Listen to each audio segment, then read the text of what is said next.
ఏవో కొన్ని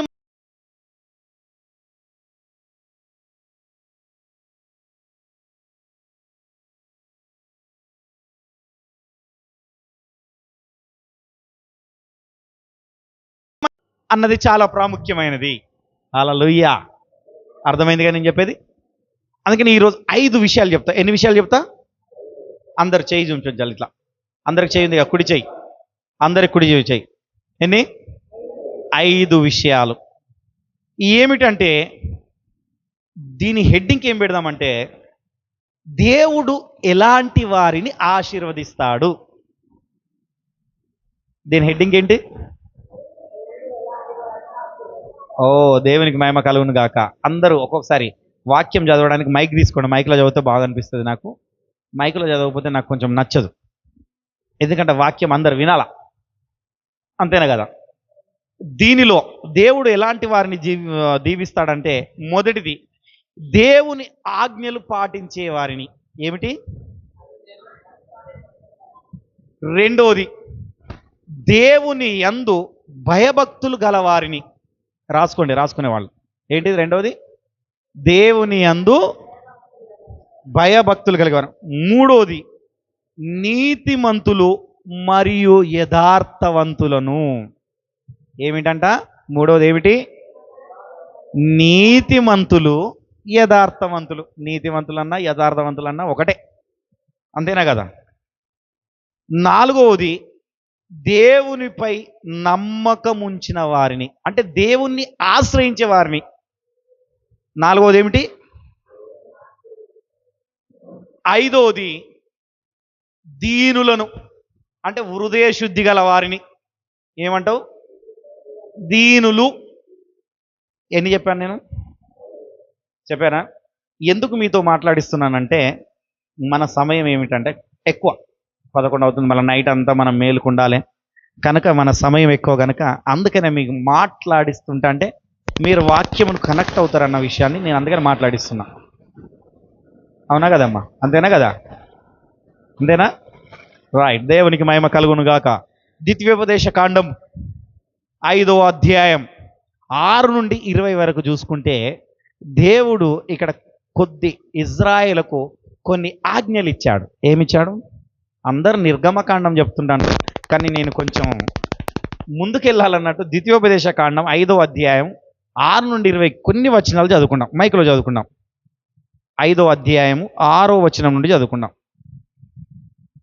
దాసుల గృహం. చదవండి. దాసుల గృహమైన ఐగుప్తు దేశంలో నుండి నిన్ను రప్పించిన నీ దేవుడైన యెహోవాను నేనే. చాలు. ఏందంట? ఎక్కడి నుండి అంట? దాసుల గృహము నుండి. వాళ్ళు వేరే వారి కింద పని చేస్తున్నవారు, వారి కాళ్ళ మీద వారు బ్రతకలేని వాళ్ళు. అర్థమవుతుందా?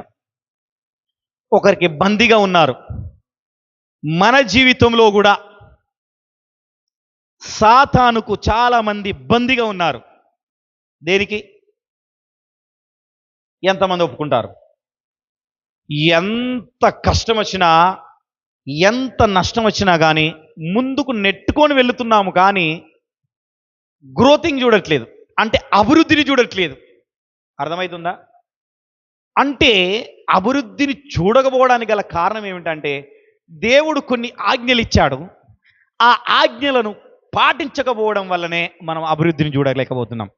అందుకనే పోయిన వారం చెప్పాను, 20 సంవత్సరాలు ఉన్నా కానీ, దేవుని మందసములో ఉన్నా కానీ, దేవునితో ఉన్నా కానీ వారు ఆశీర్వదించబడలేదు. 3 నెలలు ఉన్నవాడు మాత్రం ఆశీర్వదించబడ్డాడు. ఎలా? అర్థమైందా? దానికి ఇది రిలేటివ్గా ఉంటుంది వాక్యం. అర్థమవుతుందా? అందుకనే రిలేటివ్స్గా నేను చెప్తుంటాను. ఇది ఒకదానికి సంబంధం కలిగిన వాక్యాలు ఉండాలి. అందుకనే మొదట ఏం చెప్పానంటే ఆజ్ఞలు పాటించాలి. ఏం పాటించాలి? దేవుడు వారికి కొన్ని ఆజ్ఞలు ఇచ్చాడు. వారికే ఇచ్చాడు అనుకున్నామా? మనకు కూడా ఇచ్చాడు అనుకున్నాం. ధర్మశాస్త్రం మనకు కూడా ఇచ్చింది అనుకున్నాం. కానీ ఇజ్రాయేలుకే ఇచ్చాడని ప్రత్యేకంగా రాసిపడి ఉన్నది. కానీ ఇజ్రాయేలుతోనే మనం కూడా బయటకు వచ్చాం. మరి ఐగుప్తులో నుండి అన్యులమైన మనము కూడా వారితో బయటకు వచ్చేసాం. అప్పుడు మనకు కూడా అంటబడి ఉన్నది. హల్లెలూయా. చదువుదాం. నేను తప్ప వేరొక దేవుడు నీకుండకూడదు. హల్లెలూయా. ఇక ఇక్కడ నుండి చూసుకుంటా అంటే నా ఆజ్ఞలు ఉంటాయి.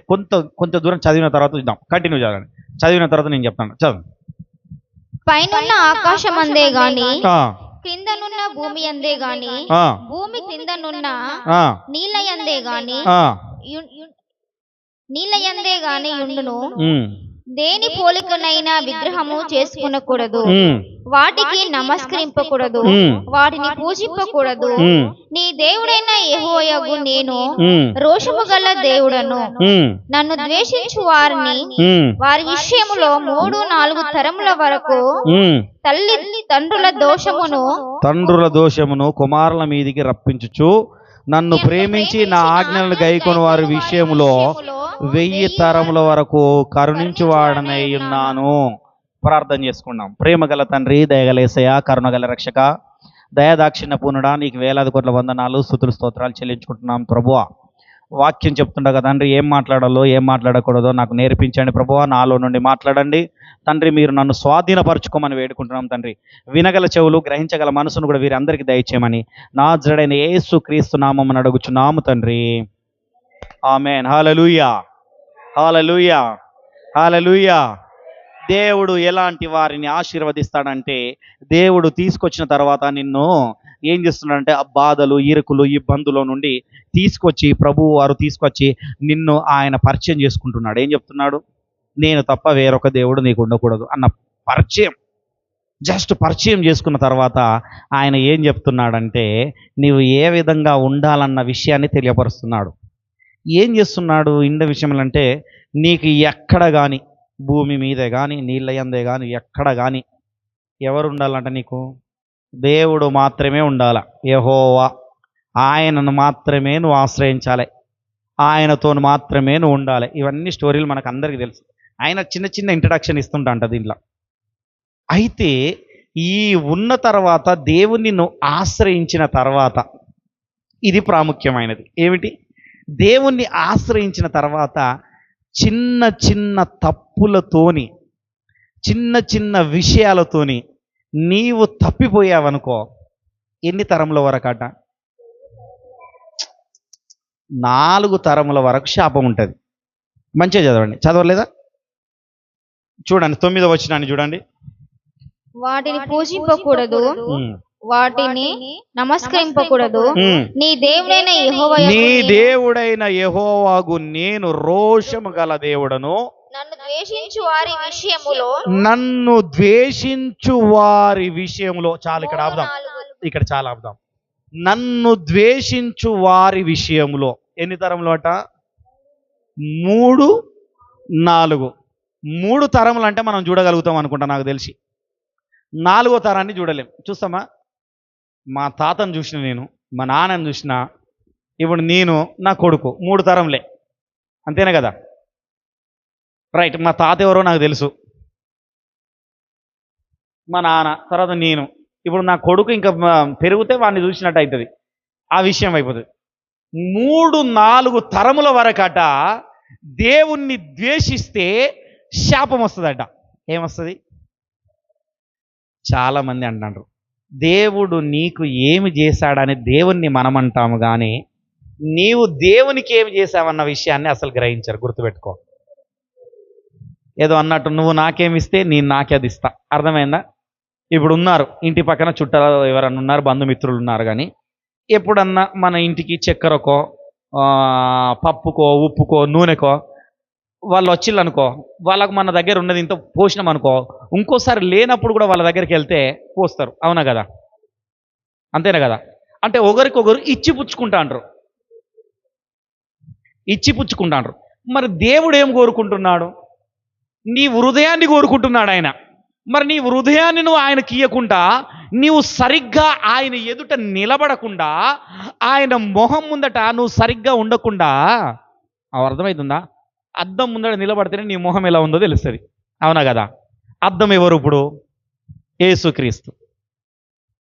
యేసుక్రీస్తు వారు ఎలా ఉన్నారన్నది ఇలా చూస్తేనే మనకు కనబడుతుంది. ఆయన మొహం నీలో ఉన్నదా లేదా? అర్థమవుతుందా? అద్దంలో చూడకుండా అద్దం వెనుక భాగం చూసుకుంటే ఏం కనబడుతుందా? మరి మన వాళ్ళ విషయాలు ఏమిటి అంటే, క్రైస్తవులైన విషయాలు వీరు దీవించబడడానికి కారణం ఏంటంటే అద్దం ముందు చూడట్లేదు, అద్దం వెనక చూస్తున్నారు. హల్లెలూయా.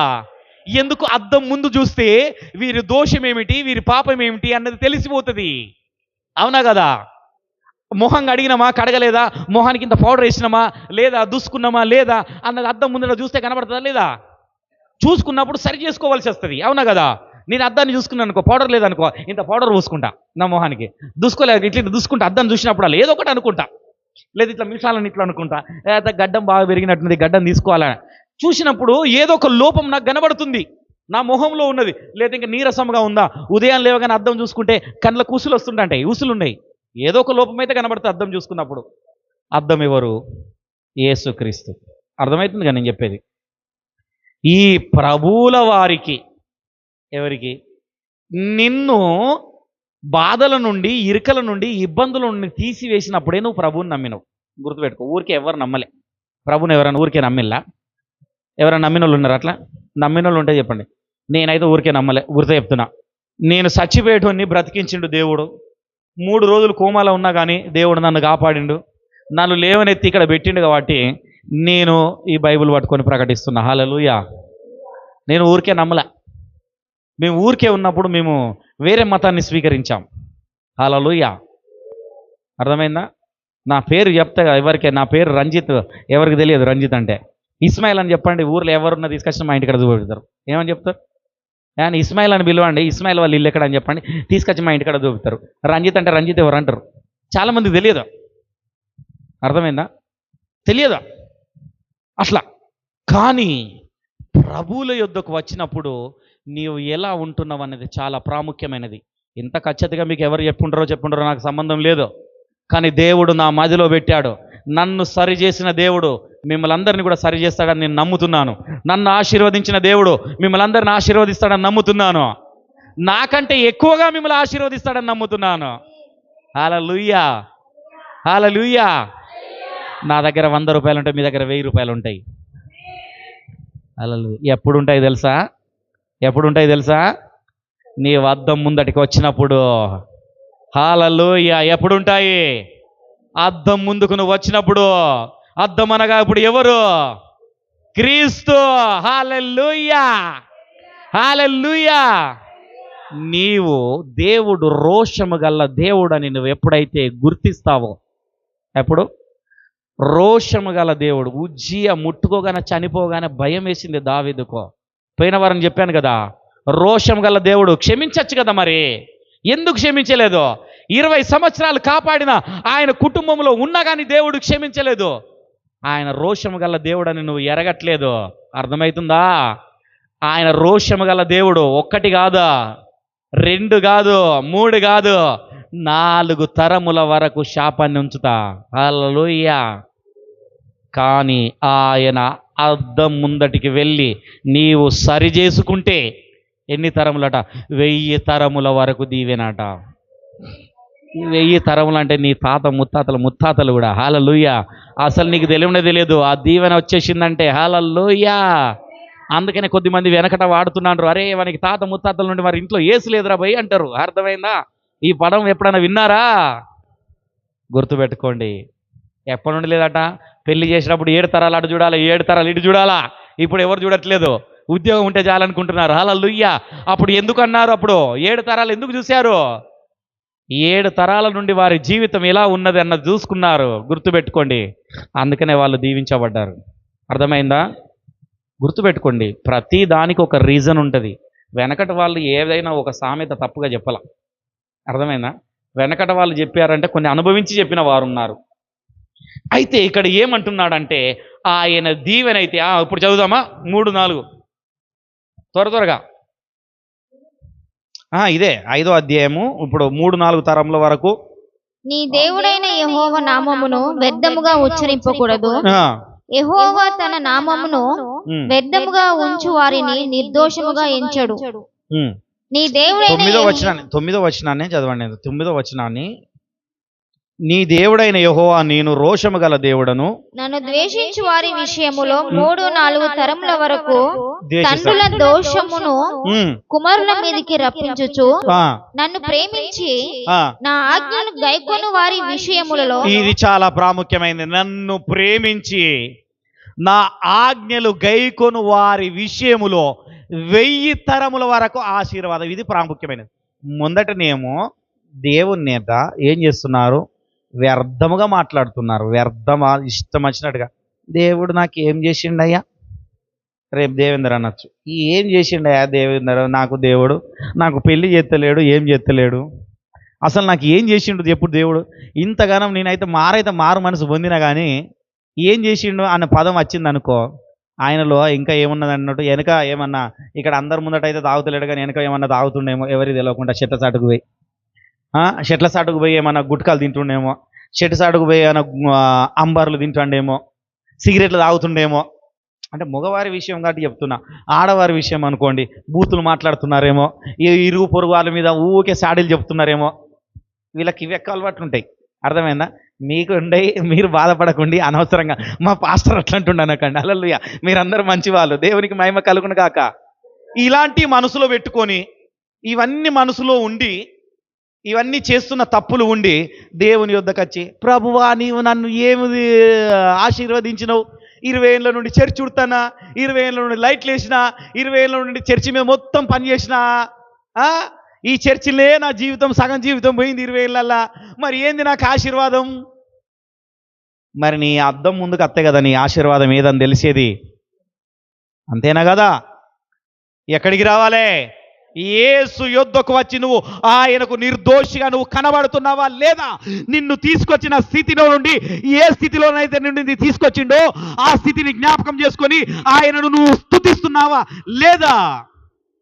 దాసుల గృహం నుండి పడిపోయిన స్థితిలో నుండి నిన్ను లేవనెత్తిండయ్యా. నేను చెప్పాను కదా, పడిపోయిన స్థితిలో నుండి చనిపోతే నా మీద ఇప్పటికీ గడ్డి మొలిసే ఆ స్థితిలో నుండి లేవనెత్తినప్పుడు నా ముఖము దేవునికి ఏ విధంగా చూపించాలి? నిర్దోషిగా చూపించాలి ఆయనకు. హల్లెలూయా. ఆయనకు ఏందంట, నిందారహితుడుగా ఉండడానికే కదా ఆయన నన్ను తీసుకొచ్చి పెట్టింది. ఇప్పుడు నిందారహితుడుగా ఉండడానికే కదా నిన్ను లోకం నుండి వేరు చేసి పెట్టింది. అవునా కదా?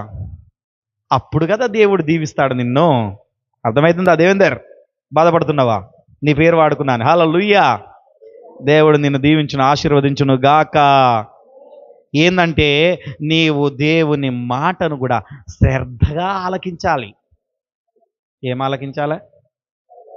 ఇదే ద్వితీయోపదేశకాండం 28వ అధ్యాయం 2 నుండి చదువుకుంటే, 1 నుండి 2 నుండి చదువుకుంటా అంటే ఉంటది. అక్కడ 8 వరకు చూడండి ఎంత మంచి మాటలు ఉంటాయో. దేవుని మాటలట శ్రద్ధగా వినాలి. యెహోవా మాట వినిన ఎడల ఈ దీవెనలన్నీ నీ మీదికి వచ్చి అబ్బా ఒక్క నీకు నిమిషం. ప్రాప్తించును. ఏందట? నీ దేవుడైన యెహోవా మాట శ్రద్ధగా విన్న ఎడల. ఆయన ఏ మాట చెప్పిండయ్యా? మరి ఆజ్ఞలు చెప్పిండు. ఆజ్ఞలలో ఏం చెప్పిండు? ఆయన నామాన్ని ఉచ్చతరంగా వినలేదు. చాలామంది ఏంటంటే ఆయనను స్తుతిస్తున్నాము, ఆయనను ఆరాధిస్తున్నాము, ఆయనతోని జీవిస్తున్నాము అనుకుంటున్నాము కానీ మన స్థితిని మార్చుకోవట్లేదు. ఎవరి స్థితిని? ఇప్పుడు నేనున్నాను, నేను బోధిస్తున్నాను. ఇప్పుడు మీకు నేను మారు మనసు లేకుండా బోధిస్తే ఏం ప్రయోజనం? గుర్తుపెట్టుకోండి, ఎప్పటి చెప్ప ఎనుగులనే కదా. అంతేనా కదా? అంతేనా కదా అన్న? ఏమంటారన్న? అంతేనా కదా? మరి ప్రభువుల వారు కోరుకునేది ఏమిటి? ఎస్, హల్లెలూయా. ఆయన మాట శ్రద్ధగా వినాల. ఏం చేయాలా? శ్రద్ధగా వినాలి. చదువుదాం. అప్పుడు అట శ్రద్ధగా వింటే దీవెనలన్నీ వస్తాయట. ఏమేమి దీవెనలు వస్తాయి చూద్దాం. ఇప్పుడు నుండి చూడండి. ఇప్పుడు నువ్వు దీవించబడాలంటే నువ్వు ఎక్కడెక్కడ దీవించబడాలన్న విషయాన్ని చెప్తాను నేను. గుర్తుపెట్టుకో, ఎక్కడెక్కడ దీవించబడాలా? చదువు. నీవు పట్టణంలో దీవింపబడుదువు. ఇదిగో చూడండి ఎక్కడనంట. మరి పట్టణం అంటే ఏమిటి? ఈ జాకారం పట్టణము. గుర్తుపెట్టుకో. ఎక్కడ? ఇప్పుడు నువ్వు ఉన్న పట్టణం ఏమిటి? మంచిగా వినండి. ఏం పట్టణము? ఈ పట్టణములో నీవు దీవించబడాలి. నీ ఆశీర్వాదము ఇతరులకు కనబడాలి. నేనేం చెప్తున్నా? నీ ఆశీర్వాదము ఎంతమంది నమ్ముతారు? గుర్తుపెట్టుకో, దేవుడు మాట వింటే, దేవునితో నీవు నడుస్తే, గుర్తుపెట్టుకో, దేవునితో నువ్వు అడిగేస్తే నీ ఆశీర్వాదము ఇప్పుడు కనబడుతుంది. చూడు ఏమేమి కనబడుతుంది, గుర్తుపెట్టుకోండి. అందరితో ఎంతమంది దగ్గర విన్నారు ఏమో కానీ, దేవునితో ఎక్కడ విన్నా కానీ, ఎక్కడ ఉన్నా కానీ, నువ్వు దేవునితో నడిస్తే మాత్రమే ఖచ్చితంగా నీ జ్వరం వచ్చింది, కాలు నొప్పి ఉన్నది, ఏళ్ళు నొప్పి ఉన్నదని కాదు. గుర్తుపెట్టుకోండి, ఇక్కడికి వచ్చి నేను ఆరాధిస్తున్నా అంటే నా కాలు నొప్పి పోయింది, ఈ కాలు నాకు నడవనీయలే. గుర్తుపెట్టుకో, ఇది నడవనీయలే. రెండోసారి మీ అందరు చెప్తున్నా, కిరణ్ అన్న ఫోన్ చేయకపోతే నేను రాకపోతున్నా. ఓపెన్ చెప్తున్నా, ఈరోజు ఏంది, కిరణ్ అన్న 7:30 ఫోన్ చేసిండు. ఆ 7:30 తర్వాత ప్రాంతంలో ఆయన ఫోన్ చేయకపోతే మళ్ళీ రాకపోతున్నాను. మళ్ళీ ఎప్పుడంటే అన్న వచ్చిండు అని చెప్పిండు. ఎందుకంటే నాకు కొంచెం ఇట్లా లాగుతుంది కాలు. ఈ కాలు ఎందుకో ఇక్కడ నుండి మొదలు పెడితే ఇక్కడ దాకా లాగింది, నొప్పి బాగా అయిపోయింది. ఏంది ప్రభువా అనుకున్నా నేను. ఇక్కడికి వచ్చినా బాధ మీద వచ్చినా అసలు బాధే లేదు. అందుకని ఓకే అటు ఇటు తిరుగుతలేనా, టెస్ట్ చేసుకుంటానా నాకు నేనే. హల్లెలూయా. మీకు అర్థం కాలే, టెస్ట్ చేసుకుంటానా అంటే, నీవు దేవుని మాట వినిన ఎడల, దేవునికి నువ్వు ప్రిఫరెన్స్ ఇచ్చిన ఎడల, దేవుని అందు నమ్మిక ఉంచిన ఎడల, ప్రిఫరెన్స్ ఇవ్వడం అంటే ఏంటి, నమ్మకం. ఆయన నమ్మకం రావాలంటే ఏం చేయాలి, ప్రతి దినం అయితే పర్వాలేదు, మనం వారానికి ఒకసారి రాము, ప్రతిదినం మేము దేవుని దగ్గరికి వస్తాం, కానీ వారానికి ఒకసారైనా పర్లేదు దేవుని యొద్దకు వస్తే నీ పట్టణంలో దీవించబడతావు. అర్థమైందా? రెండవది ఇంకా చదవాలి, దీవెనలు చూడండి ఎన్ని దీవెనలు ఉంటాయో. పొలంలో దీవింపబడదు. అబ్బో, ఎంతమందికి పొలం ఉన్నది? పొలం ఉన్న వాళ్ళు చేతులు పెట్టండి. ఇప్పుడు చూడండి, నీ పొలంలో నువ్వు దీవించబడతావు. గుర్తుపెట్టుకోండి, నేను ఈ మాట చెప్తున్నాను, నువ్వు ఎన్నడూ చూడని పంట ఈరోజు చూస్తావు. నువ్వు ఇంతకాలం నువ్వు అనుకోవచ్చు, ఇంతకాలం నువ్వు ఏం వేసినా అక్కడ వరకే వచ్చిందేమో నీకు పంట, నీ పెట్టుబడికి అక్కడికే సరిపోయిందేమో. కానీ నేను చెప్తున్నాను, కనీసానికి 10% లాభాన్ని పొందుతావు నువ్వు. ఎంత చెప్తున్నా నేను? 10% లాభాన్ని నువ్వు పొందుతున్నావు నీ పంటలో. ఇది నేను చెప్తాను, ఇది షాంపిల్ మాత్రమే. ఏం చెప్తున్నా? షాంపిల్గా చెప్తున్నా నేను. నీవు దేవునితో ఉంటున్నావు అనుకో, నీ పొలంలో దీవించబడతావు. ఇంకా చదవాలి. నీ గర్భఫలము, నీ భూఫలము ఏందంట? నీ పశువుల మందలు. ఇగో చూడండి, నీ గర్భఫలం అంటే ఏమిటమ్మా? పిల్లలు, వారి పిల్లలు. ఎవరు? పిల్లలు, వారి పిల్లలు. భూఫలం అంటే అర్థమైందా? భూమి జాగా లేదనుకో, ఇంకొక భూమి జాగా కొనుక్కుంటావు నువ్వు. హల్లెలూయా. రైట్, భూమిలో ఇచ్చే ఫలాలు. పశువుల మందలు. అబ్బా, ఎంతమందికి పశువులు ఉన్నాయి? ఈ కాంచెలు యేసుక్రీస్తు నామమున 2 గనును గాక. కొర్నేలకు వచ్చిన ఆశీర్వాదం మీ అందరికి వచ్చును గాక, పశువులు ఉన్న వారికి. హల్లెలూయా. నిజంగా ప్రార్థన చేసిన వాళ్ళని ఒకటి కాదు, ఒకటేసింది 2 వేసింది అనుకుంటాం, 6 మేకలు వేసేసినాయి 2. హల్లెలూయా. చూసారా? ఇంత మిరాకిల్ ఎక్కడన్నా చూసారా మీరు? ఎక్కడన్నా మీరు విన్నారా? వాళ్ళ ఉన్న పశువులన్నీ 2 వేయడం ఎప్పుడన్నా విన్నారా? దేవుడు ఆశీర్వాదం, అదే ఆశీర్వాదాన్ని మీరు కూడా చూస్తారు. ఇంకా చదువు. నీ దుక్కిటెద్దులు. దుక్కితెద్దులు అట. ఎద్దులు ఎవరికైనా ఉన్నాయా? లేవు, ఉన్నోళ్ళకు ఆశీర్వాదం వస్తుంది. చదువు. నీ గొర్రె మేకల మందలు దీవింపబడును. హల్లెలూయా. మరి ఇవన్నీ ఎట్లా దీవించబడతాయి? నీ దేవుడైన యెహోవా మాట శ్రద్ధగా. హల్లెలూయా. నిద్రపోకుండా కాదు, హల్లెలూయా ఇట్లా కొట్టడం కాదు. హల్లెలూయా. అర్థమైందా? మన దాంట్లోనే ఉన్నారు కొద్దిమంది, ఏం చేస్తారు, నేను పిలవగానే ఇట్లా కొడతారు. హల్లెలూయా. అలా కూడా నేను వాళ్ళు చెప్తున్నా అంటే వాళ్ళు అంటున్నారు, నేను అనుకుంటాను అవి ఇంత శ్రద్ధగా వింటున్నా, మరి కళ్ళు ఎందుకు మూతానవయ్యా అంటే, కళ్ళు మూసి ప్రార్థన వింటున్నాయ్యా, నా కళ్ళు మూసి వింటే చాలా మంచిగా వినొస్తుంది అన్నట్టు. హల్లెలూయా. అట్లా వింటే కాదు, మనకు అది నవ్వులాటగానే ఉంది, కానీ అలా కాదు. దృష్టి పెట్టి ఇక వేరే మనసు ఉండకూడదు. దేవుని మాట మనకు బయటికి వచ్చినప్పుడు దాన్ని రిసీవింగ్ చేసుకునే మనసు కూడా నీలో కలిగి ఉండాలి. అంతేనే కదా? నీవు ఒకసారి నీ ఇంటికి చుట్టాలు వచ్చింది అనుకో, నీవు తలుపు పెట్టుకొని ఆ కిటికీల నుండి చూసుకుంటే నేను మాట్లాడి తలుపు తీయకుండా రా లోపలికంటే తలుపు తీసి తోసుకొని వస్తారా వాళ్ళకి కొంచెం మోహమాటం ఉంటుంది, అవునా కదా? ఇప్పుడు సరే పోనీ వాళ్ళు అక్కడ దాకా ఎందుకు, ఇప్పుడు నేనున్న పాస్టర్ గారిని మీ ఇంటికి వచ్చినాను, నేనున్నప్పుడు నేను ఆకిలో నిలబడ్డాను అనుకో, మీరు ఇంట్లో ఉన్నారనుకో, ఏం చేయాలి? అప్పుడు మీరు కనీసానికి బయటకు వచ్చానో పిలవాలి, నన్ను పిలవకుండా ఇక్కడ ఉండి అయ్యగారు ప్రైజ్ లాడ్ బాగున్నారా అది అన్నారనుకో, ఏమనిపిస్తుంది నాకు? ఇక వెళ్తారాకపోతా నేను చూస్తా అంట, కానీ పిలవకుండా అయితే నేను రాను కదా, అవునా కదా? చుట్టాలు కూడా అంతే, అవునా కదా? చుట్టాలు ఏం చెప్తారు, అంతేనా? లోపల ఉండి అని పిలిస్తే అయ్యో అనుకుంటారు, నేను రావడం ఇష్టం లేనట్టున్నది అందుకనే ఇది అనుకోవడం. కొంతమందికి చుట్టాలు ఇష్టం లేదనుకో, ఏం చెప్తారు కదా, వాళ్ళ పిల్లల మీదనో కోపం చేస్తాంటారు, లేదా కుక్క మీద నక్క మీద పెట్టి అంటారు. ఎవరైనా ఇంటికి ఆడపడుచులు వచ్చినాయి అనుకో, పెళ్ళైన వాళ్ళు ఆడపడుచులు వచ్చినాయి అనుకో, ఇది మస్తు ఉంటుంది. ఇక ఇదైతే మస్తు జోక్ ఉంటుంది, ఏమవుతుంది, అవునా కదా? చుట్టాలు వచ్చిండ్లు అనుకో, ఇక సూపర్ ఉంటుంది. ఇక ఆడపడుచులు గట్ల వాళ్ళు ఏమైనా వచ్చిండ్లు అనుకో, ఇక ఏమనిపిస్తుందో తెలియదు. లేదనుకో, కోడలు వేరే కాడ ఉంటుంది అనుకో, అత్త 4 రోజులు ఉండిపోతా నచ్చింది అనుకో, ఇక చూసుకో ఏమవుతుంది. ఇక వచ్చిందిరా నాయన అన్నయ్య వాళ్ళని అనలేక వాళ్ళ పిల్లల్ని అనటంటది. ఇక చూడిగా ఆ మాటలు. అట్లాంటప్పుడు వాళ్ళకు మనస్ఫూర్తిగా ఉంటుందా?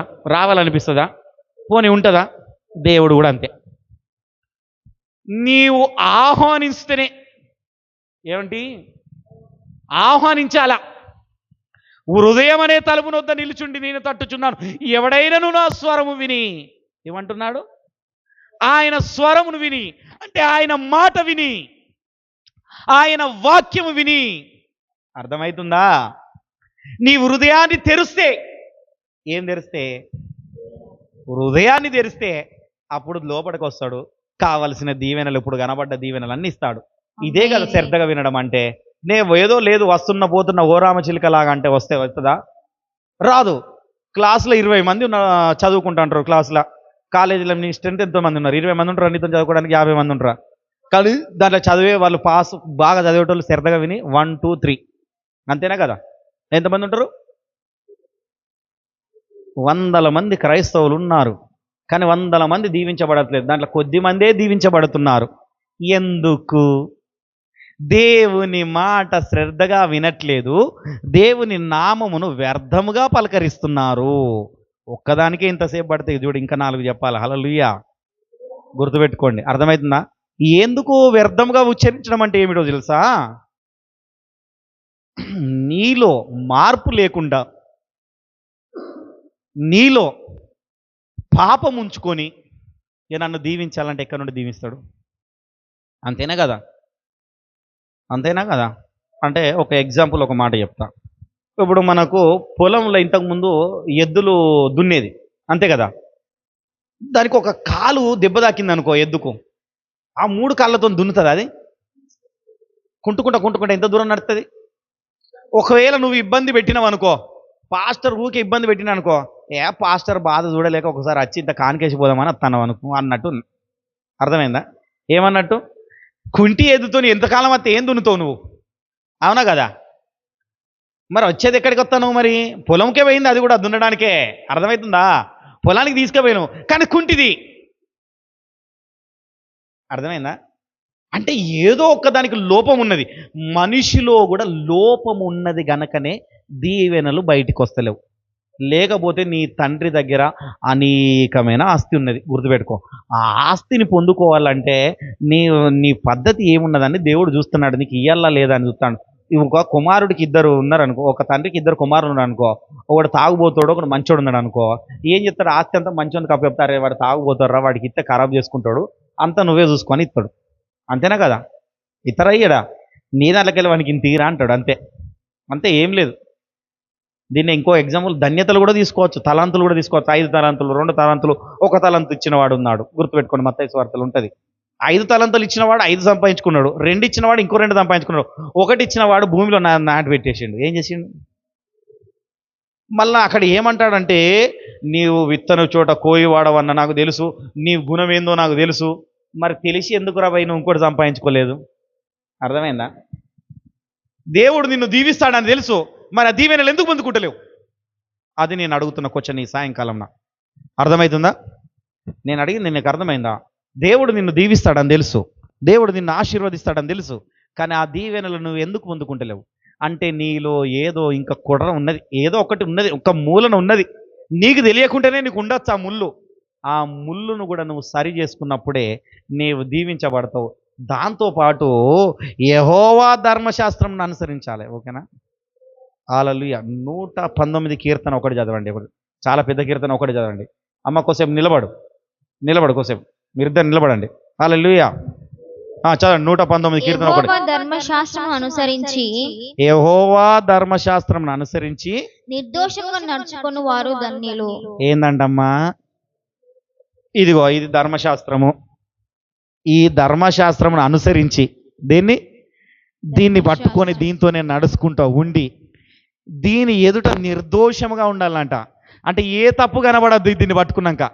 అర్థమైందా? ఇప్పుడు ఇంతకుముందు చెప్పినా కదా, ఏ మాటలు కానీ లేదా చేతలు కానీ లేదా నోట్లు వేసుకునేటివి కానీ లేదా బయటికి పోయి వేసుకునేటివి కానీ, అర్థమవుతుందా? చెరువు కట్టకు పోయేది కానీ ఇలాంటివి ఏమి కనబడకూడదు. అర్థమైందా?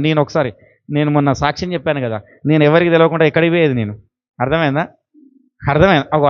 అట్లాంటివి కనబడకూడదు. కనబడ్డంతసేపు మనం ఆశీర్వదించబడం. అవన్నీ ఎప్పుడైతే మానుకుంటామో అప్పుడు దేవుడు ఆశీర్వదిస్తాడు. హల్లెలూయా. రెండవది ఏం చెప్పాను? దేవుని యందు భయం. అబ్బో, ఇది చాలా ప్రాముఖ్యమైనది. ఏమిటి? కీర్తనలు 112:1. భయము లేదబ్బా ఎవరికైనా. ఇప్పుడు ఇంతకుముందు అన్నాడు కదా, నేను రోషం గల దేవుడు అని చెప్పాడు కదా, మరి నువ్వు ఈసారి దేవునికి భయపడతావా? ఎవ్వరు చూడు, ఎప్పుడు ప్రార్థన చేసినా ఏం చేసినా కానీ ప్రేమగల తండ్రి, దయగలేసయ్య, కరుణగల దేవా, దీవించండి, ఆశీర్వదించండి అంటున్నావు కానీ ఆయనకు భయపడుతున్నావా? భయము అంటే ఏమిటన్నది ఇతరులను చూసి నేర్చుకో, నీ పక్క పొంటోళ్ళని చూసి భక్తి నేర్చుకో. భయం అంటే ఏమిటో వారు చేసే భయం భక్తితో చూడండి ఎంత భక్తిగా చేస్తారో, ఎంత భయంతో చేస్తారో తెలుసా? ఉదయం 4 గంటలకు లేవాలా, స్నానం చేయాలా అంటే ఇంకా వేరే ఆలోచించారు. సన్నీళ్ళతోనే స్నానం. 4 అయిందంటే, అర్థమైందా? 4:30 అయిందంటే అక్కడ కూర్చోవాలంటే అక్కడ కూర్చుంటారు. మనం 9 గంటలకు చర్చికి రమ్మంటే 10 అయినా 11 అయినా మనం చర్చి మగానే చూడం. నెమ్మదిగా అయ్యగారు వాక్యం చెప్తుంటే వచ్చి వాక్యం చెప్పి విన్న తర్వాత అబ్బా వాక్యానికైతే అందినా. మొన్న ఒక బ్రదర్ అంటాను నన్ను, అబ్బా వాక్యానికైతే అందిన బ్రదర్, సూపర్, వాక్యం అయితే మొత్తం విన్నా, ఏమైంది వినేదేముండదు. హల్లెలూయా. భయం లేదు, భక్తి ఉన్నది. కానీ దేవుడు ఏమంటున్నాడు? భయం కావాలి ఆ దేవుడు అంటే. ఎందుకంటే ఆయన రోషం గల దేవుడు. ఆయన ఎంత రోషం గలవాడు తెలుసా? అసలు ఆయనకు ఎందుకు మీరు భయపడట్లేదు? ప్రభువుకు భయపడడం నేర్చుకోండి. ఆయనకు కోపం వస్తే లేపేస్తాడు. అర్థమైందా? చాలా భయంకరుడైనా ఒక పట్టణంని లేకుండా చేశాడయ్యా. సొదొమ పట్టణమే కనబడకుండా నిర్మూలన చేశాడు. అర్థమైందా? ఉగ్రరూపుడు ఆయనకు అంత కోపము. చదువుదామా 112:1. యెహోవా యందు భయభక్తి గలవాడు ఆయన ఆజ్ఞను బట్టి అధికముగా ఆనందించువాడు. ఏందట? యెహోవా యందు భయభక్తులు గలవాడు ఏందట? ఏమన్నది అక్కడ? ఆజ్ఞలు. ఇప్పుడు చెప్పాను కదా, ఆజ్ఞలను బట్టి అధికముగా. ఆయన చాలా ఆజ్ఞ ఏమిటంటే, నేను పరిశుద్ధుడను గనక ఏమిటి? మీరు కూడా పరిశుద్ధులుగా ఉండాలి. ఈ కాంచెలు ఎంతమంది పరిశుద్ధంగా ఉంటారో నేను చూస్తా. నీవు పరిశుద్ధముగా ఉండి దేవుణ్ణి శోధించు. దేవుడు నిన్ను దీవించకపోతే నా దగ్గర నన్ను అడుగు. నేను ఓపెన్ చెప్తున్నా. ఈ సాయంకాల సమయంలో నేను చెప్తున్నా, దేవునికి నువ్వు ఆయన ఆజ్ఞలకు కట్టుబడి ఆయనకు నిర్దోషిగా నువ్వు ఉండు. దేవుడు నిన్ను ఎందుకు దీవించడం నేను చెప్తా. హల్లెలూయా, హల్లెలూయా, హల్లెలూయా. మళ్ళీ ఇంకొకటి ఏంటంటే 123 కీర్తనలో ఉంటుంది, మార్గముల నడుచువాడు. ఏందంట?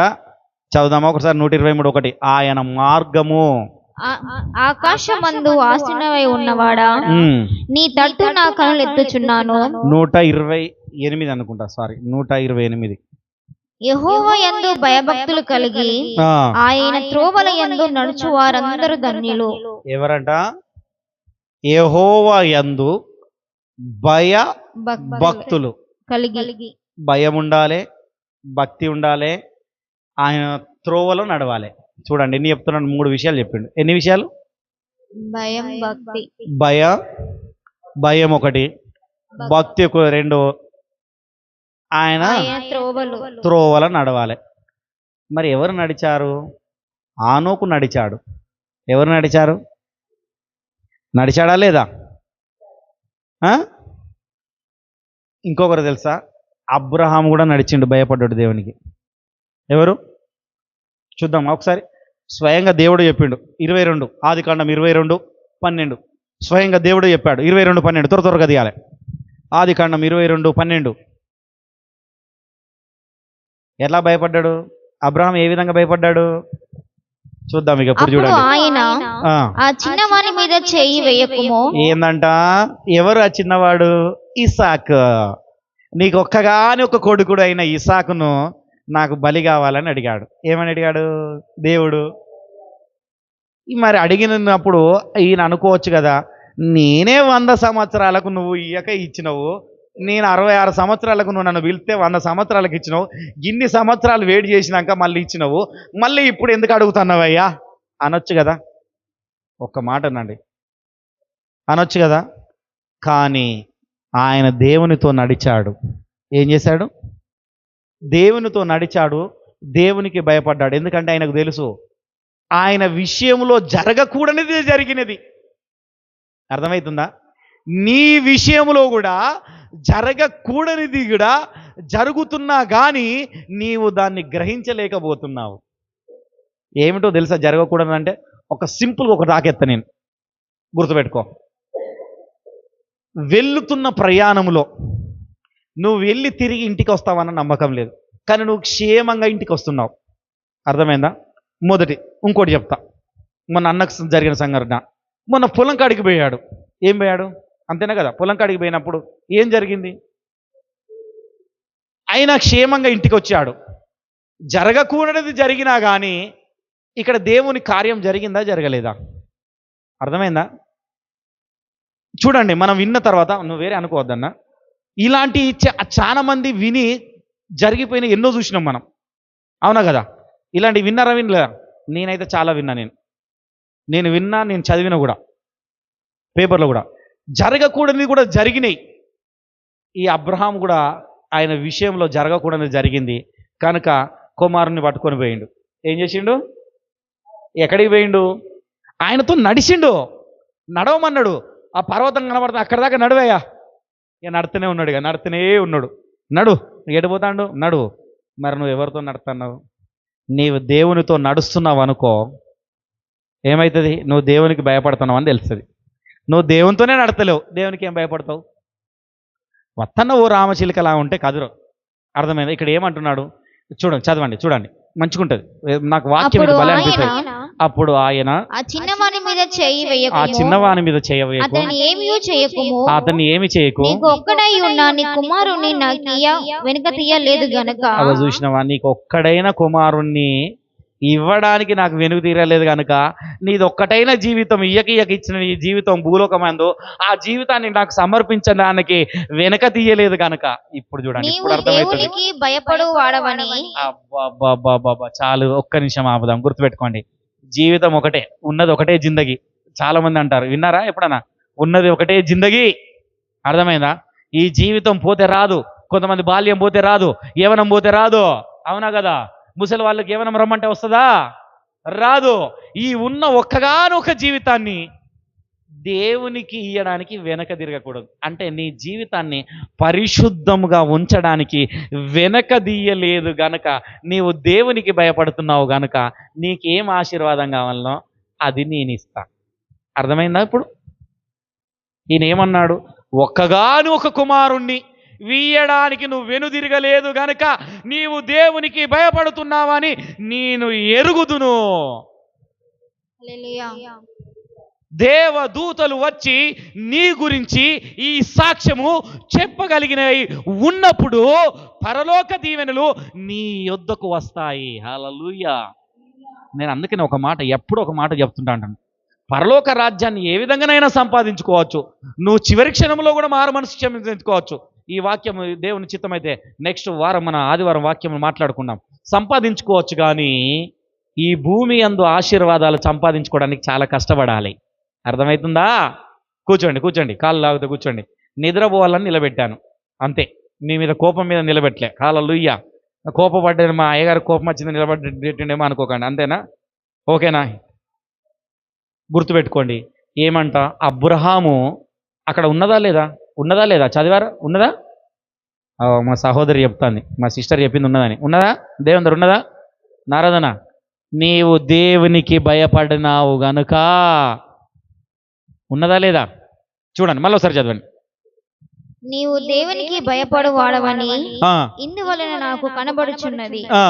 అప్పుడు అబ్రహాము కనులెత్తి చూడగా. చాలు, ఆపండి. ఇందువలన నువ్వు దేవునికి భయపడు. నువ్వు ఎప్పుడైతే దేవుని మాట విని దేవునితో నడుస్తావో దేవుడు నిన్ను నష్టంలోకి తీసుకుపోడయ్యా. గుర్తుపెట్టుకోండి. దేవుడు అసలు అన్యాయస్తుడు కానే కాదు. కాకపోతే మహాకోపగొండి. నేను చెప్తున్నా, ఆయన కోపం మన మీద రానిచ్చుకోవద్దు, కానీ ఆయన ప్రేమనైతే ఇక అసలు ఇక చెప్పలేము. ఇక ఆయన ప్రేమ గురించి మనం ఎంత వివరించినా కానీ, మన జీవితాంతం వివరించినా కానీ తక్కువనే. నీ జీవితాంతం, నా జీవితాంతం, నీ సచ్చే వరకు ఆయన ప్రేమ గురించి వివరించినా తక్కువనే. నేను సచ్చేంత వరకు ఆయన కోపమును వివరించినా తక్కువనే. గుర్తుపెట్టుకోండి, ఆయన దేంట్లో కూడా కాదు. అర్థమైందా? ఆయన అంత మహనీయుడు. దేవునితో నువ్వు నడిచి దేవునికి నీ ఒక్కగానొక్క ఈ జీవితాన్ని ఆయన చేతిలో పెడితే ఆయనకు నువ్వు భయపడుతున్నట్టు. అర్థమైందా? లేదా నా జీవితం నా ఇష్టం అన్నావు అనుకో, నీ ఇష్టం నీ జీవితం అన్నావు గారా భయ్, నువ్వు గక్కనే ఉండు, నేను గిక్కనే ఉంటా. హల్లెలూయా. అర్థమైందా? ఏమంటాడు? నువ్వు అక్కనే ఉండు, నేను ఇక్కడనే ఉంటా. కనుక మనం అలా ఉండకూడదు. రెండవది ఏంటంటే, దేవునికి మనం భయపడేవారమై ఉండాలి. ఏం చేయాలా? భయపడవారమై ఉండాలి. అప్పుడు నువ్వు భయపడితే నీవు నీతిమంతుడుగా యథార్థవంతుడుగా తీర్చిదిద్దావు. మూడవది, అర్థమైందా? అప్పుడు నీతిమంతుడు అవుతావు. అప్పుడే కదా అబ్రహామును నీతిమంతుడు అన్నది. అర్థమైందా కాదా? మరి నువ్వు నీతిమంతుడుగా అనాలి నిన్ను కూడా. అంటే ఏమిటి మరి? నీతిమంతుడు ఒక్కడు లేడయ్యా, మరి బైబిల్ చెప్తుంది మరి అది కూడా. కానీ దేవుని ఎదుట నీ నీతిని కనబరుచుకోవాలి. నువ్వు నీతిమంతునిగా దేవుని ఎదుట కనబరుచుకోవాలి. నీతిమంతుల తల మీద ఆశీర్వాదం వస్తుంది. ఇప్పుడు ఆశీర్వాదం మొదలవుతుంది. ఇక నీకు ఏమవుతుంది? ఇప్పుడు మొదట ఆజ్ఞలను గైకొనాలి, రెండవదిగా దేవునికి భయపడాలా, మూడవదిగా నీతిమంతుడు అయితే నీకు ఆశీర్వాదం వస్తుంది. చూద్దామా? సామెతలు తీయండి అందరు. సామెతలు 10వ అధ్యాయం 6వ వచనం. 10:6. రీబా షకరాల రాబా సిక్కిరే రహల్వ రాతారాల రాబాందురేలు. నీతిమంతుల తల మీదికి ఆశీర్వాదము వచ్చును. చాలు నాన్న. ఎవరి మీదకి వస్తుందట? మరి నీకు ఆశీర్వాదం వచ్చిందనుకో, నువ్వు నీతిమంతుడివి. నీకు ఆశీర్వాదం వచ్చిందనుకో, నువ్వు నీతిమంతురాలి. ఇక అంతే. నేను బైబిల్ అది చెప్తానయ్యా, నేను అదే చెప్తున్నా. Open secret. ఏమిటి? ఓపెన్గానే చెప్తున్న సీక్రెట్ ఇది. నువ్వు నీతిమంతుడు అనుకో, నీకు ఆశీర్వాదం వస్తుంది. నువ్వు ఎన్నడూ లేని ఆశీర్వాదం చూస్తావు. నువ్వు నీతిమంతురాలు అనుకో, నువ్వు ఎన్నడూ లేని ఆశీర్వాదాన్ని చూస్తావు. చాలు, బైబిల్ చెప్తున్నది. మరి ఈ నీతి అంటే ఏమిటంటే, ఇంకోటి గురించి చెప్తా. ఆదికాండం 15:6 చూసుకున్నాం అనుకో, గుర్తుపెట్టుకోండి. ఇక నేను చెప్పడం కంటే ఒకసారి చదివిద్దాం. ఆదికాండం 15:6 చూడండి ఒకసారి. మరి ఈ నీతి అంటే ఏంటిదంటే, ఈ నీతి ఎక్కడ ఉన్నదని చెప్తా. నీతి అన్నది ఎక్కడ ఉన్నది? మరి నీతి ఎక్కడొక్కడ ఉండాలి కదా, అది మనం ఇదికి రావాలి కదా. అవునా కదా? కొనుక్కున్నాం మనం ఇప్పుడు, నీతిని కొనుక్కున్నాం. ఎక్కడ కొనుక్కున్నాం? 15:6. అప్పుడు అతడు యెహోవాను నమ్మెను, ఆయన అది అతనికి నీతిగా ఎంచెను. ఎవరట? అబ్రహాము యెహోవాను నమ్మెను, అది ఆయనకు నీతిగా ఎంచబడెను. హల్లెలూయా. ఇప్పుడు నీతి ఎక్కడున్నది చెప్పండి. హల్లెలూయా. ఎక్కడున్నది? యెహోవానే నీతి. ఎవరు? ఇప్పుడు నువ్వు ఎవరిని అనుసరిస్తున్నావు? నీతిని అనుసరిస్తున్నావా లేదా? అప్పుడు నీ మీదకి ఏం రావాలి? మరి నీ తల మీదకి ఏం రావాలి? ఇప్పుడు అర్థమైంది? అర్థం కాలేదనుకుంటా. నీతి అట ఏమిటంటే, నీతి అన్నదాన్ని ఒకదాన్ని అనుసరిస్తుండు. ఎవరు? అబ్రహాము అనుసరిస్తాడు. అదే అనుసరించేదాన్ని ఇప్పుడు నువ్వు అనుసరిస్తున్నావు. అప్పుడు నీ తల మీదకి ఏమొచ్చింది? ఇప్పుడు అబ్బా, నీతి అనే ఆశీర్వాదం వచ్చేసింది. హల్లెలూయా. ఇక ఆశీర్వాదం గురించి ఇంక వేరే కాడ చూడని అవసరం ఏమున్నది? దేవుడే ఆశీర్వాదం. దేవుని నమ్ముకోవడమే ఆశీర్వాదం. దేవునితో ఉండడమే ఆశీర్వాదం. బా, ఎంత గొప్ప ధన్యత అయ్యా. చూసినావా? నిత్య రాజ్యాన్ని సంపాదించుకోవడమే ఆశీర్వాదం. హల్లెలూయా, హల్లెలూయా, హల్లెలూయా. మరి ఈ ఆశీర్వాదం సంపాదించుకోవాలంటే ఏ భేదము లేదు, గుర్తుపెట్టుకోండి. ఏ భేదము. కొంతమంది అనుకోవచ్చు, మరి నాకు ఆశీర్వాదం ఎక్కడి నుండి వస్తుందా? యేసుక్రీస్తు ద్వారా వచ్చింది. చూద్దామా? రోమీలకు రాసిన పత్రిక 3వ అధ్యాయము 24వ వచనం చూసుకుంటే అయిపోతుంది. 23, 24 చదవండి, సరిపోతుంది. 3:24. ఇది అందరికి గుర్తుండి ఉండాలి. ఇది ఎప్పుడైనా గుర్తుండాలి. నేను ఎప్పుడు చెప్పినా ఈ మాట మీరు గుర్తుపెట్టుకోండి. ఏం చేయాలి? రోమీలకు రాసిన పత్రిక 3వ అధ్యాయం 24వ వచనం. ఏ భేదం ఉండదు అక్కడ. చూడండి, ఏ భేదము లేదు. అందరూ క్రీస్తు యేసు రక్తం ద్వారా అందరు నీతిమంతులుగా తీర్చబడ్డారు. ఇప్పుడు నీవు నేను అందరం ఏ ఎవరం? భేదము లేదు. ఏ భేదము లేదు. అందరూ పాపము చేసి ఆ, దేవుడు అనుగ్రహించు మహిమను పొందలేక పోవుచున్నారు. చదువు. కాబట్టి నమ్మువారు ఆ, ఆయన కృపచేతనే ఉమ్. క్రీస్తు యేసు నందలి విమోచన ద్వారా ఉచితముగా నీతిమంతులమని తీర్చబడుచున్నారు. అబ్బా, ఏందట? నమ్మకంతోనే అట క్రీస్తు యేసు ద్వారా ఉచితంగా నీతిమంతులము తీర్చబడుతున్నమాట. అంతకుముందు ఏమంటే ఏ పాపం చేసి అందరం ఏ భేదం లేదు. కానీ ఎవరి ద్వారా నీతిమంతులుగా తీర్చబడుతున్నాము? క్రీస్తు యేసు నందలి విమోచన గుర్తుపెట్టుకో. ద్వారా. ఎవరట? ఉచితంగా. ఇప్పుడు నీవు నేను ఎక్కడ ఎవరం ఉన్నాము? నీతిమంతులమా కాదా? ఇప్పుడు చెప్పండి, నీతిమంతులా కాదా? అయ్యో చెప్పండి, మీ మీద మీకే డౌట్ వస్తుందా? ఏంది? నీతిమంతులమే. మీరు క్రీస్తుని వెంబడిస్తున్నారా లేదా? నువ్వు క్రీస్తుని వెంబడిస్తే నువ్వు నీతిమంతురాలివి. నువ్వు క్రీస్తుని వెంబడిస్తే నువ్వు నీతిమంతుడివి. ఓపెన్ చెప్తున్నా. ఆమేన్. ఎవరిని? క్రీస్తుని వెంబడిస్తే. ఎవరిని వెంబడిస్తే?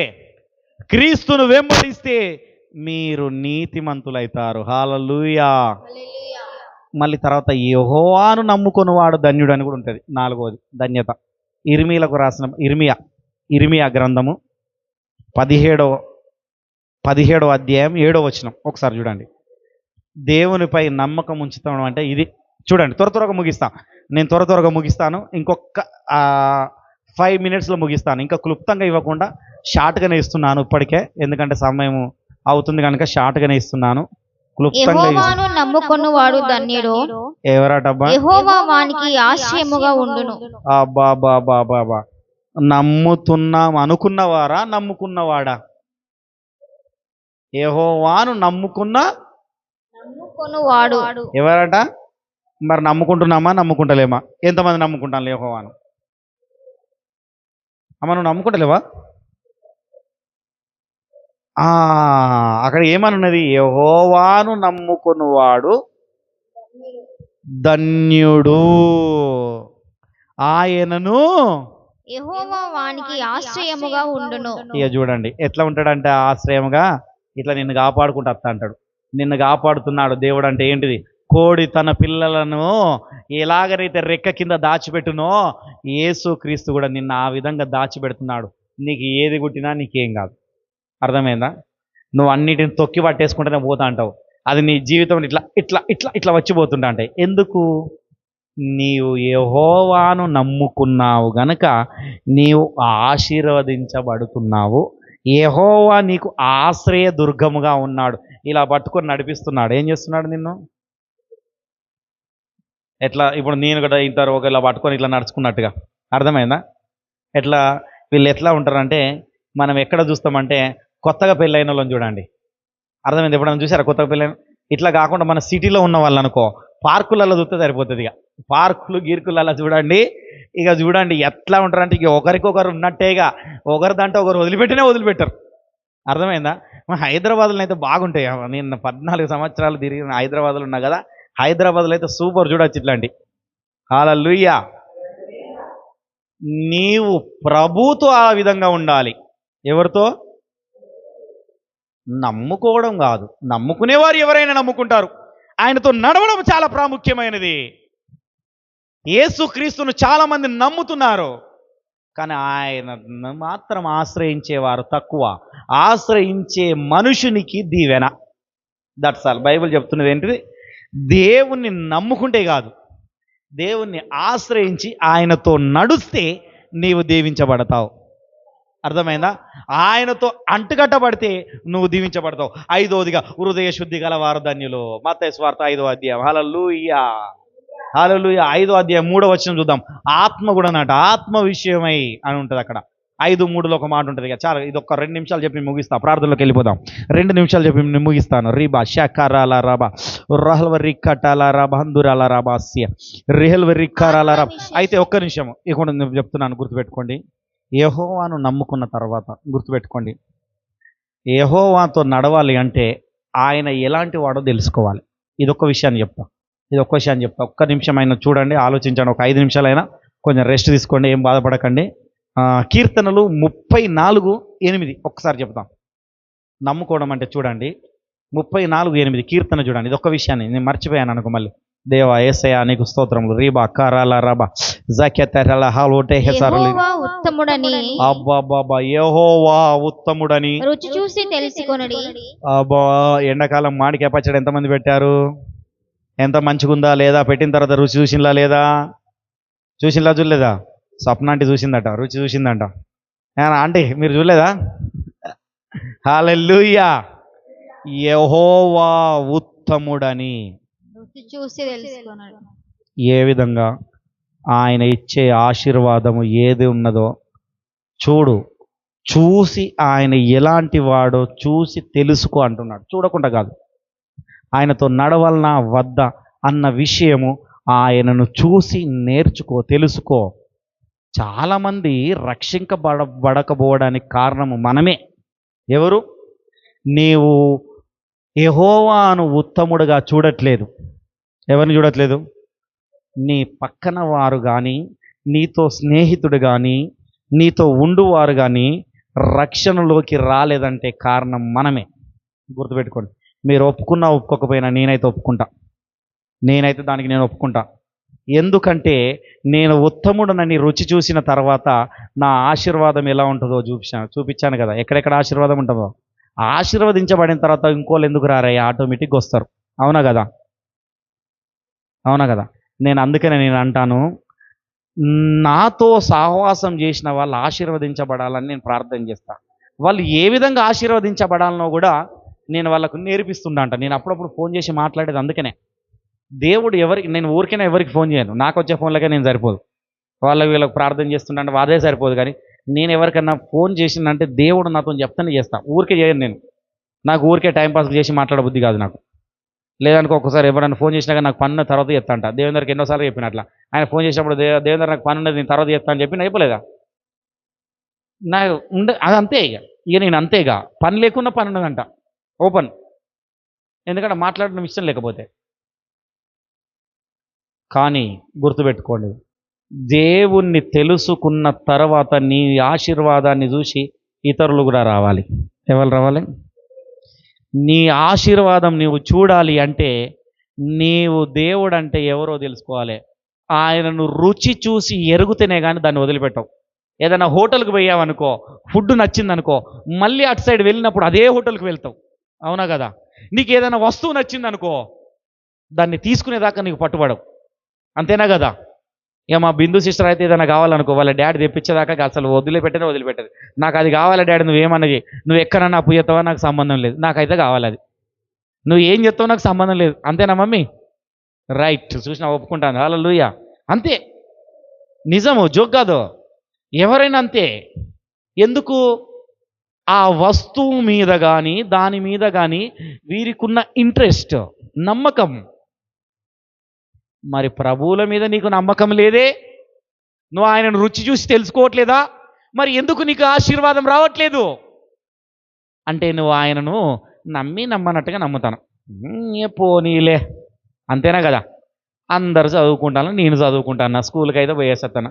ఏదో చదువుకోవాలని కొంతమంది ఏం చెప్తారంటే, కొంతమంది వాళ్ళు పక్క పొంటోళ్ళు వాళ్ళు మంచి స్కూల్లో చదివిస్తానులే, మా వాళ్ళు చదవకపోయినా అదే స్కూల్లో చదివిపించాలి, ఏమవుతుంది చేద్దాంలే, అప్పు చేసి అయినా ఎత్తాం. అంతేనా కదా? కొంతమంది కూడా అదే జీవితాలున్నాయి. అప్పు చేసి కూడా ఏదో చేస్తున్నాం కానీ జీవించలేకపోతున్నాం. అప్పు చేసి కూడా బాగుపడలేకపోతున్నాం. ఆ డబ్బును ఉపయోగించుకోలేకపోతున్నాం. నీళ్ళలో పడేసినట్టు అవుతుంది. ఎందుకు? యెహోవాను నువ్వు రుచి చూడలేదు. హల్లెలూయా. మరి ఇక్కడ ఏం చెప్తున్నాడు?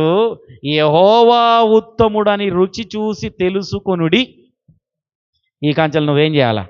ఆయనను ఆశ్రయించు నరుడు ధన్యుడు. ఏందంట? తెలుసుకోవడమే కాదు, ఆయనను ఆశ్రయించాలట. ఇక నువ్వే దిక్కయ్యా, నాకు నువ్వు తప్పితే ఇంకెవ్వరు లేరు, నువ్వు చంపినా, నువ్వు వేసినా, నువ్వు ఎట్లుంచినా ఇదే నీ పని, ఇక నీ ఇష్టం, నువ్వేం చేయాలి చెప్పు. నాలో ఏమైనా లోపం ఉన్నదా, నాలో ఏమైనా బాధ ఉన్నదా, నాలో ఏం కనబడుతుందో చెప్పు, ఇక నువ్వేం చేసినా అని ఆయనకు పోయి సరెండర్ అవ్వడం. హల్లెలూయా. ఏం చేయడము? అంతేనా కదా? యజమానుడు ముందట సరెండర్ అయితే ఏమున్నదా? అర్థమైందా? పని చేసే కాడికి పోయినాం, యజమానుడు ఉన్నాడు, జీతానికి మనం పని చేస్తున్నాం. ఇప్పుడు మనకి ఏదో అవసరం వచ్చేసింది, ఇంట్లోకి అవసరం వచ్చేసింది. ఏమొచ్చింది? ఇంట్లోకి ఏదో అవసరం వచ్చింది. అయ్యా యజమానుడా, నేను జీతం తీసుకున్నా కానీ అయిపోయింది, కానీ నాకు ఇప్పుడు కొంచెం అవసరం ఉన్నది, పని ఉన్నది, కావాలి, నేను ఎక్కడికి పోతలేను, నీ దగ్గరికి వస్తానా అని ఆయన దగ్గర ముందటనే అట్లనే కూర్చున్నావు అనుకో, నువ్వు తప్పితే నాకు ఎవరున్నారు, బయట ఎవరు ఇయ్యరు, లేదా నువ్వు ఎక్కడన్నా బయట నన్ను అడిగి ఎక్కడన్నా వేసి ఏదన్నా అని ఆయన ఇంటి ముందర కూర్చొని బేటాయించినావు అనుకో, ఏం చెప్తాడు? అరే వీడు వేయట్లేడు, లాస్ట్ కన్నా కొద్దిసేపు అయినా సాయంత్రం దాకా నేను చూసి అరే వీడు నా దగ్గరే పని చేస్తాను కానీ ఇంకోళ్ళు వాళ్ళు వీళ్ళు అని అన్నా, నీ దగ్గర చేస్తాను కదా, ఇంకేమైనా ఇస్తానే, నేనన్నా ఇస్తాను, ఎవరితోనైనా ఇప్పిస్తాడా? ఇప్పాడా? ఇస్తాడయ్యరా? అవునా కదా? నమ్మకము. హల్లెలూయా. యేసుకు నీవు నమ్మకముగా ఉంటే నీకు ఎక్కడి నుండి రావాలనో ఆశీర్వాదము అక్కడి నుండి వచ్చేస్తుంది. అర్థమైందా? నీకు అప్పు పుట్టలేదు అనుకో, అప్పు పుట్టేస్తుంది. నువ్వు ఎవరైనా అప్పు అడిగిన అప్పు పుడతలేదు అనుకో, అప్పుడు ఏమవుతుంది? అప్పు పుడుతుంది. మళ్ళీ అప్పు తీర్పడానికి నీకు మళ్ళీ ఇక్కడ నీ పొలంలో ఆశీర్వాదమా, ఒక 4 నెలల తర్వాత నీకు ఆశీర్వాదాన్ని తీసుకొచ్చేస్తా అంటాడు. హల్లెలూయా. ఒక 3 నెలల తర్వాత ఒక ఆశీర్వాదాన్ని తీసుకొస్తా అంటాడు. హల్లెలూయా. ఎక్కడున్నో మళ్ళీ తీసుకొచ్చి పెడతాడు. కానీ ఇప్పుడు నీ అవసరం తీరాలి. ఎవరిని ఆశ్రయించినావు? నువ్వు యెహోవాను ఆశ్రయించావు. గుర్తుపెట్టుకో. ఈ చిన్న లాజిక్ మిస్ అయిపోతున్నాం మనం అందరం. అర్థమవుతుందా? ఈ చిన్న లాజిక్ మిస్ అయిపోతున్నాం. యెహోవాను ఆశ్రయించిన నరుడు ధన్యుడయ్యా. హల్లెలూయా.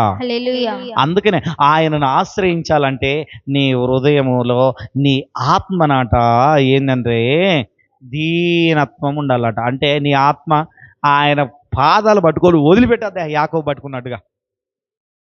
మత్తయి 5:3 ఇది ఒక్క విషయం చెప్పి పోతా. 3:5 తప్పి మనం ప్రార్థన చేసుకున్నాం. మత్తయి సువార్త 5వ అధ్యాయం 3వ వచనం. ఆత్మ విషయమై దీనులైన వారు ధన్యులు. దీనులైన వారు ధన్యులు. హల్లెలూయా. ఎవరిదటమ్మా? ఇప్పుడు చూడిగా తర్వాత 8వ కూడా వచ్చిన హృదయ శుద్ధి గలవారు ధన్యులు అని ఉంటుంది. హృదయ శుద్ధి గలవారు ధన్యులు, హృదయ శుద్ధి. దేవుణ్ణి చూచెదరు. ఏం శుద్ధి అమ్మా? ఇక ఇప్పుడు ఇవన్నీ విన్న తర్వాత మరి హృదయం శుద్ధి అయిందా కాలేదా? ఎంతమందికి శుద్ధి అయింది? లేదు. ఇప్పుడు చూసుకున్నాం. హల్లెలూయా. చూడండి దేవుడు ఎన్ని విషయాలు చెప్తున్నాడో. ఆశీర్వాదము పొందాలి అంటే ఏమని చెప్పాను నేను? దేవుడు ఇలాంటి వారిని ఆశీర్వదిస్తాడు. అదే చెప్పానా? అంతేనా? అప్పుడు ఏం చేస్తాడు ఎరికేనా? నీ హృదయం శుద్ధిగా ఉన్నదనుకో, నిన్ను ఒక గొప్ప జనంగా చూస్తాడు. ఏం చేస్తాడు? అబ్రహాముకి ఇచ్చిన మాట అదే మాట. ఏమిటి? 12వ అధ్యాయం 2-3 వచనంలో చూడండి. ఆదికాండము 12వ అధ్యాయం 2-3 వచనాలలో చూస్తా. ఇది ఒక్క మాట చెప్పి నేను చెప్తా. నీ హృదయం శుద్ధిగా దేవుని వైపు చూస్తే చూడండి. ఆదికాండం 12వ అధ్యాయం 2-3 వచనాలు చదవండి. 2-3 వచనాలు చూడండి. నిన్ను గొప్ప జనంగా చేస్తాడట. ఏం చేస్తాడు? మళ్ళీ నిన్ను గొప్ప జనముగా చేసి నిన్ను ఆశీర్వదించి నీ నామమును గొప్ప చేయుదును. అబ్బా ఏం చెప్పిండు మరి? నిన్ను ఉపధ్యాయకు 62 మందిని ఇచ్చాడు కదా, 62 మందిని ఆశీర్వదించాడు కదా, పనిముట్టలు తినబంటగా. ఎంతమందిని? 62 మందిని కదా. అంటే గొప్ప జనమా కాదా? మరి నీవు ఉన్నప్పుడు కూడా నీలో కూడా నుండి వచ్చినాక గొప్ప జనం వచ్చింది అనుకో, ఆశీర్వాదం వచ్చిందనుకో, నీకెంత మేలయ్యా. అవునా కదా? కనుక ఈ సాయంకాలము సంపూర్ణ రాత్రి ప్రార్థనలో నేను ఎలాంటి వారిని ఆశీర్వదిస్తాడంటే దేవుని ఆజ్ఞలు పాటించే వారిని, దేవుని యందు భయము కలిగిన వారిని, దేవుని యందు నీతిమంతుడుగా యథార్థముగా ఎంచబడిన వారిని, హల్లెలూయా, దేవునిపై నమ్మకం ఉంచిన వారిని, దీన మనసులు కలిగిన వారిని దేవుడు దీవిస్తాడు. 5 విషయాలు సరిపోయినాయా? అర్థమైంది కదా? మళ్ళీసారి చెప్పుకున్నామా? ఏంటంట? ఆజ్ఞలు పాటించే వారిని, భయము కలిగిన వారిని, నీతిమంతులుగా ఆయనకు మొదట ఉన్నవారిని, నమ్మకంగా ఉన్నవారిని, హృదయ శుద్ధి గల వారిని. నేను అందుకని ఎప్పుడు ప్రార్థన చేసినా హృదయాన్ని శుద్ధి చేసుకోమంట. హృదయ శుద్ధి గల వారు ధన్యులు, వారు దేవుని చూచెదరు. అర్థమైందా? ఆత్మ విషయమే దీనులైన వారు ధన్యులు, పరలోక రాజ్యం వారు. పరలోక రాజ్యం కావాలంటే ప్రతిదినం నువ్వు గడుక్కోవాల్సిందే. అవునా కదా? ప్రతిదినము కనుక మనం ఏ విధంగా ఉంటున్నాం, ఏం కదా అన్నది చాలా ప్రాముఖ్యమే. అందరం లేచి నిలబడ్డ ప్రార్థన చేసుకున్నాం. అందరం లేచి నిలబడదాం. లేచి నిలబట్లయితే ప్రార్థన చేసుకున్నాం. ఓ యేసయ్యా నీకు స్తోత్రం. అందరం లేచి నిలబడదాం. మన ఆత్మ ఏ విషయం ఉంది, మనం ఏ విధంగా ఉన్నది. మన మధ్యలో ఉన్న నాగరాజు బ్రదర్ ప్రార్థనలో నడిపిస్తాడు. మనలా ఇవాళ ప్రార్థనలో నడిపిస్తాడు. నాగరాజు అన్న ప్రార్థనలో నడిపిస్తాడు. రాజు అన్న